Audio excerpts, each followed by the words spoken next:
Oke, halo semuanya. Perkenalkan, nama saya Dania Karis Azara dengan NRP 015. Dan di sini saya ingin menjelaskan mengenai klasifikasi batuan piroklastik berdasarkan Lemaitre. Lemaitre.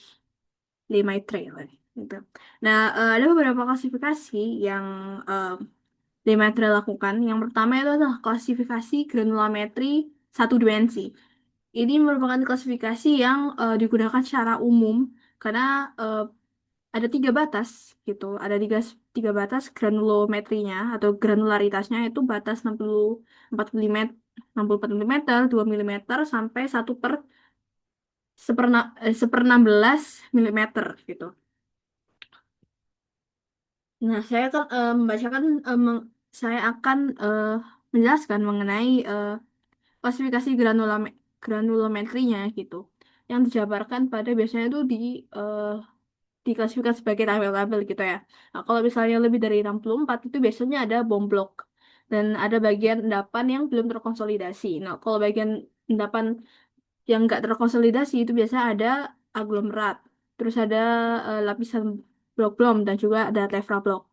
Lalu ada bagian piroklastik yang udah terkonsolidasi. Ada breksi, breksi piroklastik dan juga ada aglomerat.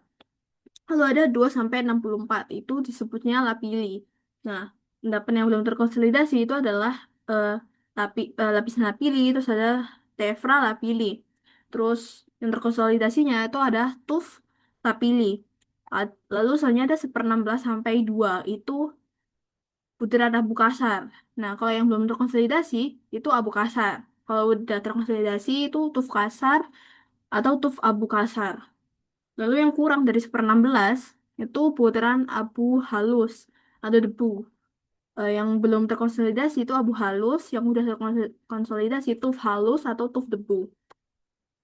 Nah, setiap kategori ukuran butir dalam sistem granulometri itu merepresentasikan karakteristik magma dan juga intensitas energi dari erupsi eksplosif yang terjadi. Nah, kalau misalnya klasik yang berukuran besar, misalnya lebih dari 64, kayak bom blok, nah, bom itu terlontar gitu dalam keadaan setengah cara atau lelehan pasti sehingga mengalami pendinginan yang dinamis selama penerbangan di udara. Nah, jadi dia membulat ya dan juga berbentuk kumparan atau kerak roti. Sebaliknya kalau blok itu dia eh, merupakan vulkanik yang terfragmentasi dalam kondisi padat dari batuan dinding saluran magmanya atau kubah lava yang mengeras, sehingga mempertahankan bentuk ujung-ujungnya yang tajam. Lalu untuk materi yang 2 mm sampai 64, yang 2 mm itu kan diklasifikasikan, 2 mm sampai 64 itu kan diklasifikasi sebagai lapili. Nah, lapili itu tersusun dari fragmen kumis dan juga kristal masif maupun pecahan litik tua. Nah, akumulasi lapili yang belum mengalami semenisasi itu disebut tefrolapili, tapi setelah mengalami diagenesis dan litifikasi akan membentuk unit tuf lapili. Nah, lalu material halus yang berukuran di bawah 2 mm itu diklasifikasikan sebagai abu vulkanik. Nah, kalau abu kasar itu kan fraksinya 1/16 sampai 2. Nah, sedangkan abu halus itu di bawahnya 1/16. Nah, kalau abu jadi tuh padat tuh konversinya melalui proses fisik ke kimia yang cepat karena ketidakstabilan termodinamika. Lalu kalau misalnya eh, abu jika akumulasi abu vulkaniknya jatuh dalam kondisi yang panas tuh, maka partikel gelasnya itu akan meleleh dan saling mengelas sehingga batuan padat yang dikenal sebagai tuff terlas atau welded tuff itu akan ignibrit dengan tekstur eutaksikit etaksitik. Maaf. Nah, lalu ada eh, misalnya itu ada klasifikasi campuran polimodal atau sistem Turner. Nah, itu tuh berdasarkan sortasi buruk.